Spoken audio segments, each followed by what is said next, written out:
Hi, welcome back to Food Diaries, and we welcome our wonderful audience to join with us today. We are very ecstatic to be here at the residence and bakery called James Bakery. But before we do that today, I'd like to have a very brief introduction of the proprietor and owner of James Bakery, Virgil Shullai. A big welcome to Food Diaries. Thank you. So, a little bit about your bakery. It's very well known around Shillong, but do take us on this a brief history about your bakery that we'd like to know. All right. Basically, when I started this business, as of 2012, I started it off. Okay. I did my first of all, I did my culinary from IHM Delhi. I finished my diploma in bakery and confectionaries. And then the year 2011, that's when I passed. And I came back in 2012. So, along with my father and my mom and my dad and everyone, we started the business of, it was quite slow at that first period of time because there's a lot of trials and errors and this and that, nicks and knacks and all that. So when we first started, basically it was around 2012, mid-May. And when we started, but the thing is, we Hazis have a certain thing of saying we should never start in April because it's a very bad month and all that. So I had to wait another. We do believe that, yes. So when I started in May, and then I started with just breads first of all, and I took a little bit of small orders with your basic cakes, your biscuits and cookies and everything, whatever. And after that, it just so forth with God's grace and everything is always there, and you're always guided that sense where work hard and you'll always be successful in life and always put God first. That's what my dad used to say. Right. So during that portion of time, I started with just 5 breads, and with 5 breads I baked alone from morning till 5, from 5 in the a.m. till 5 p.m. 12 hours of work, paid off, and right now we're producing say around about 3,000, 4,000 loaves a day. Most maximally 3,000 loaves a day. And cookies are basically around 200-300 kilos a day. So and now basically we have around 5 outlets, and we are basically supplying all over Shillong right now. And I would like to definitely give you a tour inside. Yes. So please. So thanks. I think that's very well put. I think I can say that a leader shows by doing, and your endeavor is paying off. And because of that, we are also here today. So we shall take a look inside the bakery and see what goes on inside the bakery of the goodies that you get to eat. So join us. Take a look inside. I might have to wear this. Oh, I have to. You have to wear this. It's actually compulsory.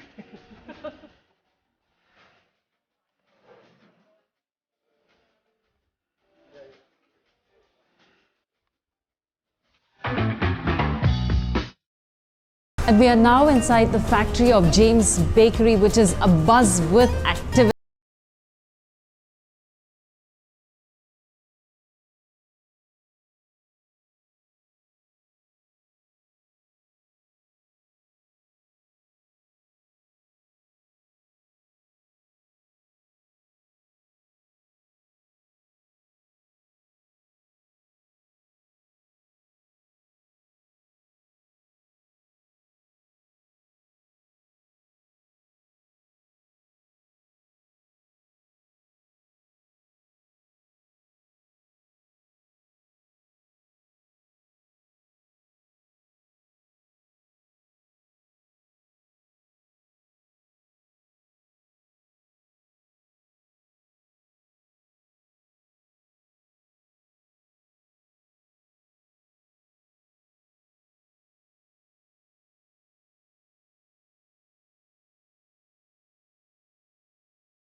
We always kind of use, basically everybody uses Yeah. hot water.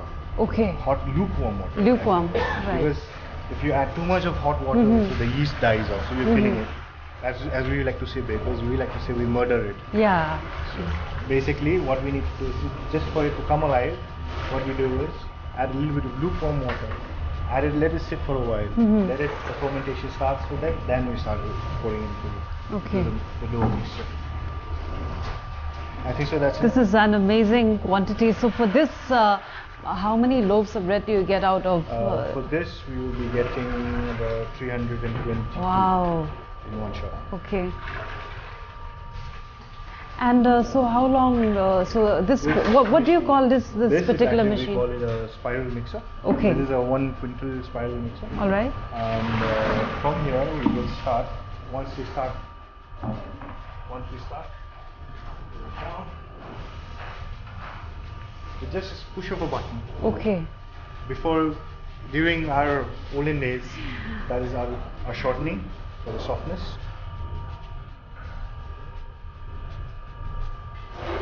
Basic fat. Okay. Fat. Yeah. That is shortening. And now just a push of a button. And push behind. Oh, that's nice. So with the push of a button, there it starts. We think about say your 14 minutes overall. 40 minutes. 14. 14 minutes overall for it to actually form a basic bread dough. Okay. So because this is quite a huge amount. Yeah. It's going to start slow. Yeah. And then after the cycle has been done for 2 minutes, then it's going to start off the fast processing. Dalo. Ani dalo.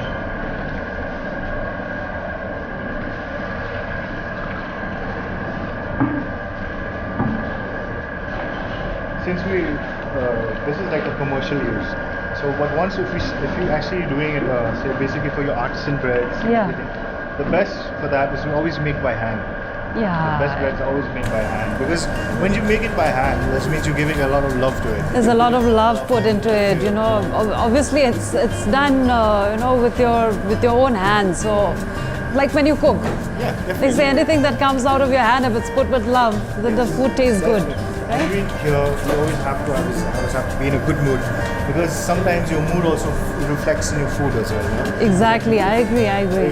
Like say if you're in a bad mood and you're making something, and at the end of the day you're really angry with someone or anything like that, even in your food is going to show it to you. Exactly. So sometimes I always tell my boys. So they say do not, you know, irritate, or you know, you don't do that to somebody who gives you your food. Definitely. Don't ever bite the hand. No, do not. Yeah. So now this is going on a cycle. Yeah. So this is started. Yeah. So now once it starts, then you can see the timer from there. Once it starts, you're going to see it's going to start with the fast kneading right now. Okay. This is the slow kneading. Yeah. Now we're going to start with the fast kneading. Okay. So I think so you better step back a little bit. I know. Because at the end of the day, I think so you and I are full of flour in our clothes. Yeah. Exactly. This has become. But that's the beauty of being inside a, you know, bakery and seeing everything firsthand. Don't expect yourself to actually be, when you go out of the bakery, you'll be fully clean. It's never going to be like that. Either you're snowy and you fair snow, or either you're sweaty. That's the main thing, because we have to have a constant temperature in the baking room. Exactly. If we don't have a constant temperature in the baking room, we always need heat in the bakery. Because without heat, there's some fermentation cycle. There's a lot that depends on heat, right? And the right temperature. Yeah. If not, then it's going to take a long hours of time. Okay. Basically, that's our basic bread dough that's starting right now. Once it's done, they will be transferring it here. Okay. This is our dough divider, we call it. Dough divider. All right. Before, what we used to do is we used to cut by hand, scale it by hand. Yeah. Before this machine was ever been brought here, we used to cut everything by hand. We used to start scaling it by hand. Everything was done by hand. Yeah. And even rolling also was done by hand.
what he's doing is, Yeah. the dough is ready. Okay. So what he's doing now is, he's picking up the dough, putting it into this machine. All right. This machine we call it a dough divider. Dough divider. Dough divider. Okay. So this dough divider takes around, say, around 2 quintals of dough every per minute. It will be producing me around, say, 100 pieces per hour. Okay. 100 piece per hour. Wow. So this, if you calculate, it's around 672 per, say, 2 quintals. So that will cost my timing, say, by, say, in an hour time, I'll be doing it in half an hour. Okay. So it's cut down my time consumption on really down by me investing in this one. Yeah. So it's helped me quite a lot. And it's actually this, I got this from Italy. From Italy? Yes. Wow, This is good. actually from Italy. Huh. I ordered through a company and it took me quite a while. It's quite expensive since it's You say Italy, and we already can, Yeah. gauge how much money you have to invest in a thing like this. It's a very, very quite expensive, but then even though if your margins are quite less, then it's worth it if you love the job. Yeah. And especially like for me, bread is my first love. It always has been my first love. Yeah. And I've given everything to it because like my production of breads and Yeah. everything because that's what I started off with.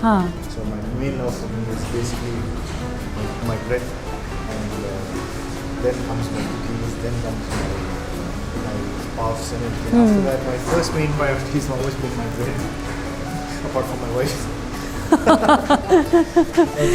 So this is not just your bread and butter, but it's mainly your bread, first that love, sets the tempo of everything, right? You can almost say so that this is my love, my pride, Yeah. everything. So we can see, how we talk about it, and we don't mind investing in it as long as you know that the thing that you love the most will you'll have a product that's people love as well. Yes, So what you love, you make people also love, and that's the best part about having bread from James Bakery. Now we know how much love is put into each slice that we get, right? Definitely. And this is going to be start. We're going to start now. Yes,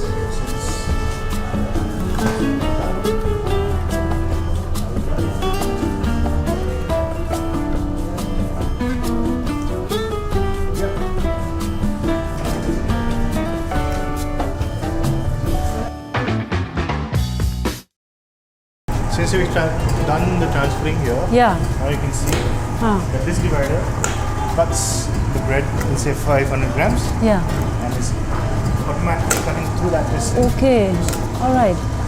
See, you can see that. Yeah. That's like a cutter, right? Yeah. When it comes through here, this is what we call our roller.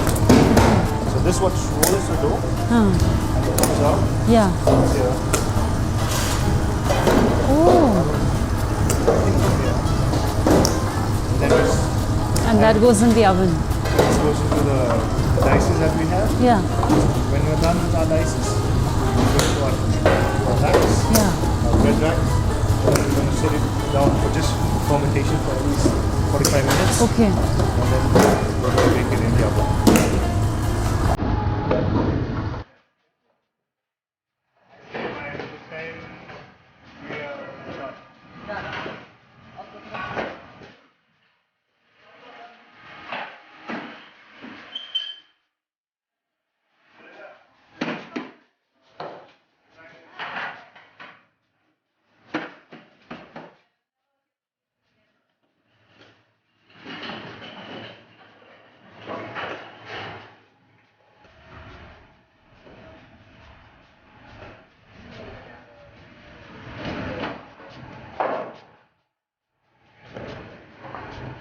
How many I used to staff have do you have now? 5 people on bread before. And now I have only 3.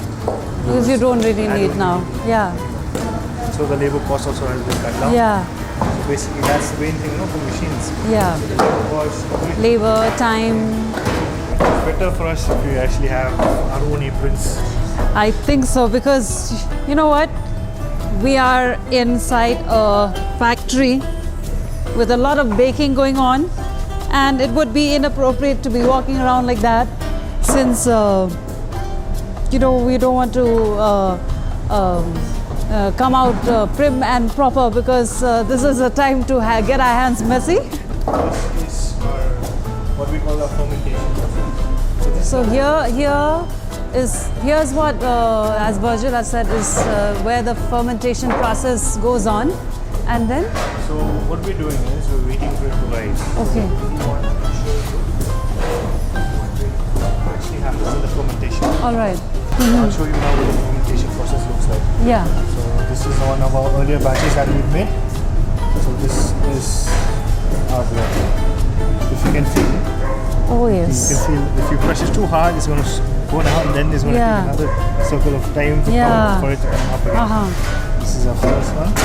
And so how long do you keep the roast for fermenting? So the thing is, what we do is, if we leave it in a cold place, it takes a long time for it to rise. So, but if you have a warm place during the summers, it takes say around 15 to 20 minutes just for it to just finish rising. And then after the rising is done, we put it directly into our oven. Okay. Once the oven is ready, preheated with 250 minutes, we put it there directly there, and then it starts our baking. The baking process starts. And as you see, it will take another say 15-20 minutes to be done. Okay. And by that time, let's start off with our puffs.